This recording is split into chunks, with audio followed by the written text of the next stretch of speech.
The next part of that question is sort of, this is a good grounds to make this question more easily answered, I guess. In addition to this, what makes my work particularly peculiar is I also do translation of non-physical as like me.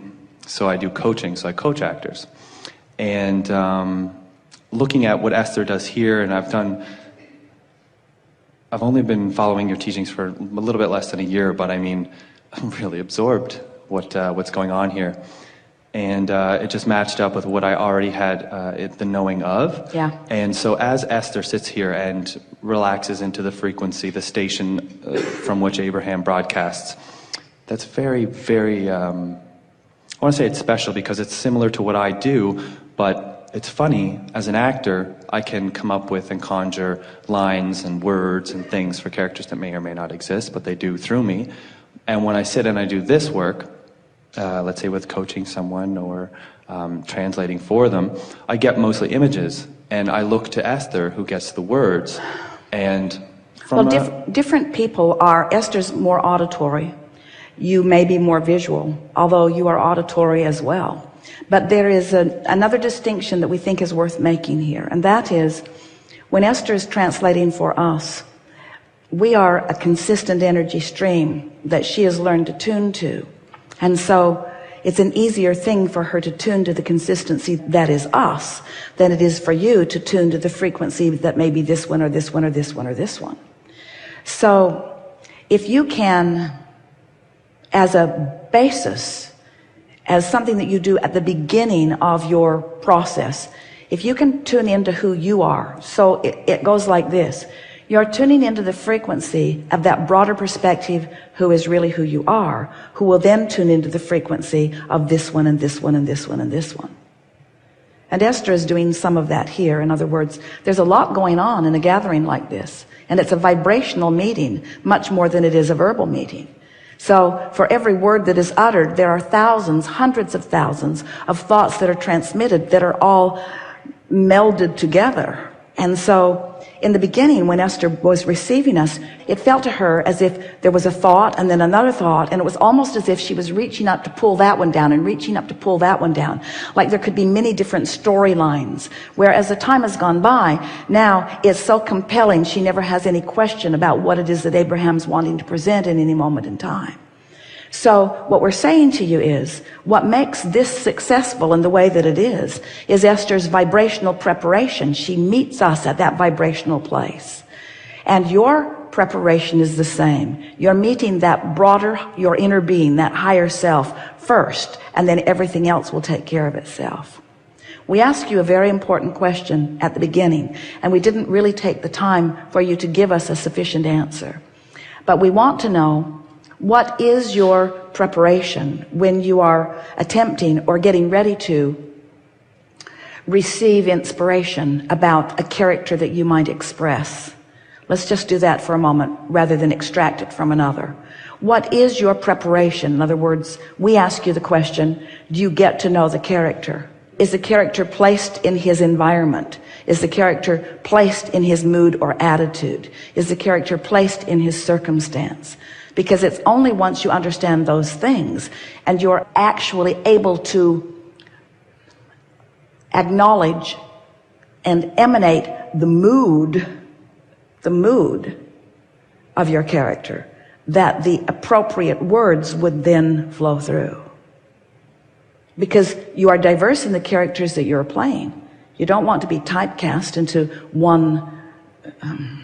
That's like my forte. I have such an extreme range of characters, and even when I'm on camera or in pictures, a lot of people say, that's not you, or that doesn't look like you at all. And I say, isn't that cool though? That's my job. Yeah. And it's sort of extreme for some people, but I look at it as frames per second on a camera is the same as frames per second in a time-space reality, and it's just capturing the essence of who I am. So if I focus that essence while it's being captured, it's logical that what you watch back on the tape may not even physically resemble who I am now, because that was my focus. Well, that is the best description of deliberate creation that we've ever heard, because everyone is an actor in the sense that they get to project whatever vibration that they choose to project.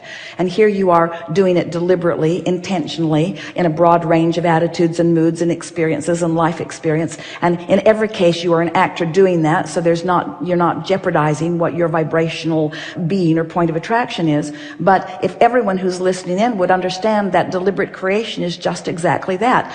Understand the role you want to play and find its vibrational, emotional basis first, and then practice that so that that's who you are. In other words, when you are a character in a presentation, whether it is on a stage or in a movie or in a commercial, when you are an actor with other actors around you, they're responding to who you are because you are emanating who you are, and it would be illogical for them to not react to who you actually are. Well, this is the way the entire universe is responding to you. The universe is responding to each of you. You are an actor in a role, and everything and everyone else is responding to that which you are emanating, you see. So you just need to decide, am I a prosperous person standing here in this role that the universe is reacting to? Am I a revered and respected co-worker in this environment, or am I someone that gets beat up and picked on?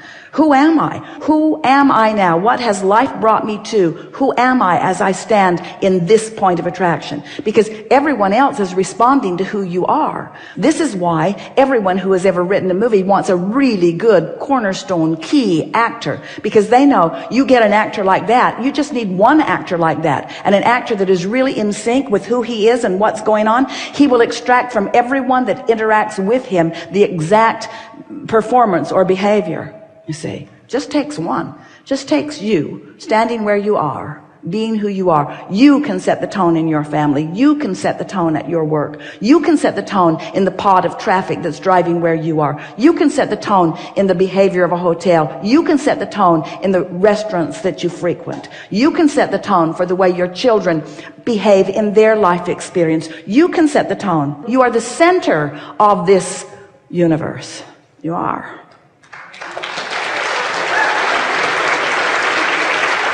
I have something else that would satisfy me a lot if you could prod around on my vibration.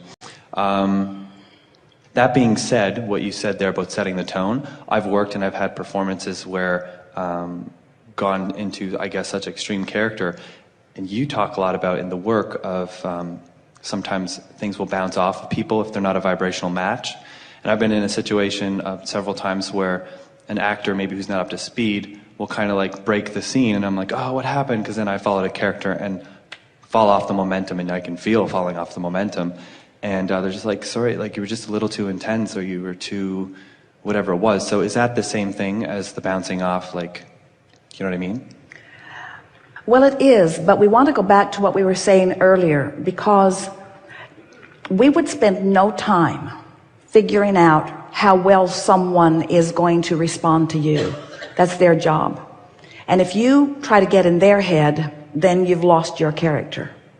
You've forgotten who you are. And that's what happens to people all day, every day. You get in the head of your kids, or you get in the head of your mates, or you get in the head of your friends. When you try to don the perspective of another, you've lost your point of attraction, and now they don't know what to do, you see. So just stay in character, friends.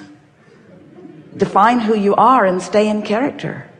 And if it's too intense for them, then say, hey, I'm an intense character here. That's the objective. And your response was completely normal, because I've got it going on here as this character. If they throw you off, then they were the dominant character, weren't they? Who is the dominant character in the play that you are playing? Is it you or is it them? A lot of times you want it to be them. It's their fault. It's their fault. I was doing good until they did that. Oh, so they run your show? They do, if you're looking at them as running your show, you see. You're the center of the universe, and I guess the lead in your movie. You're the lead.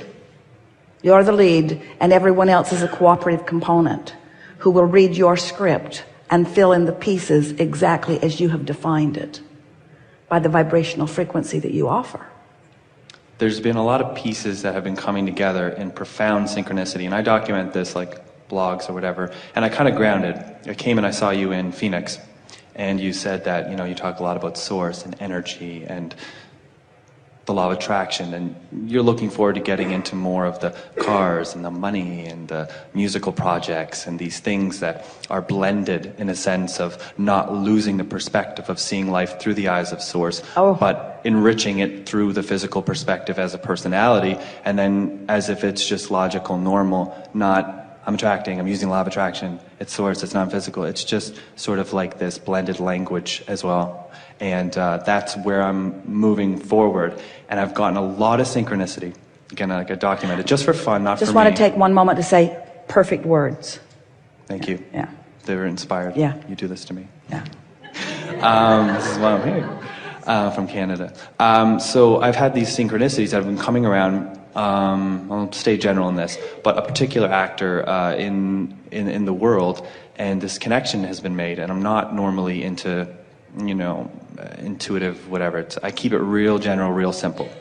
And I can't deny that this project, I don't even know what it is, but it's coming up, and I'm working with this actor. And I say, Daniel, that's like one of the biggest actors and whatever, but it's undeniable. So I've accepted it because it excites me and it is part of my desire, and I believe that I'm a match to it. So the unfolding, here we go. Is there some sort of legitimacy to what I'm saying about this, if you can get what this dovetails precisely with what we were saying earlier about, so you've already put it into the vortex, and the vortex has already done its part, and now any conversation that you produce about that only helps you to ensure a steady, stable vibration about that, which just makes it easier for you to experience the revelation of it moving into your grid. Which is fun on its own, because I step back at this point now, and some of my friends just look at me, or people who follow me on like my writing, and they just say, was that I was like, you saw the picture, like you heard the words, or you were there and part of the experience. So now it's sort of like, it's almost like the expectation goes beyond me, it's others around me sort of crutch to that expectation. Oh, well, there's this as well. synergy. That's what happens with a really good troupe that gets together to do anything. In other words, you just play off one another. You get tuned in, tapped in, turned on, and inspire someone else to get tuned in, tapped in, turned on. And now you've got something otherworldly that the world stands back in amazement as it watches it. This is what mastery of life is all about, you see. And the fact that it is fun for you is the next logical step. It's just the way it is supposed to feel. And nothing else will do now. You can't step back from this knowledge. I can't step back, and I've also lost the whole grip on when I was younger, it was a quest for fame, and then as I got more mature, it was a quest to prove my artistic ability. Then it was a quest to prove like my establishment is, you know, just a nice player of the game. And now it's just, I actually don't care what I do at all in my life. And now it is a quest for identifying in this moment what I choose for my point of attraction to be, why I joyously watch the universe fill in all of the details as affirmation of what I've chosen. In other words, there is no greater exhilaration, no matter what field or endeavor you are focused upon, than to feel the universal response to your aligned point of focus. That is a leverage of energy and power and love that is so far beyond the action world that most people are living in. So I'm not delusional? Yes, you are. You are delusional in this sense. We're going to give you a definition for delusional. Delusional is seeing the world differently than most of the world sees it, and differently than most of the world would like me to see it.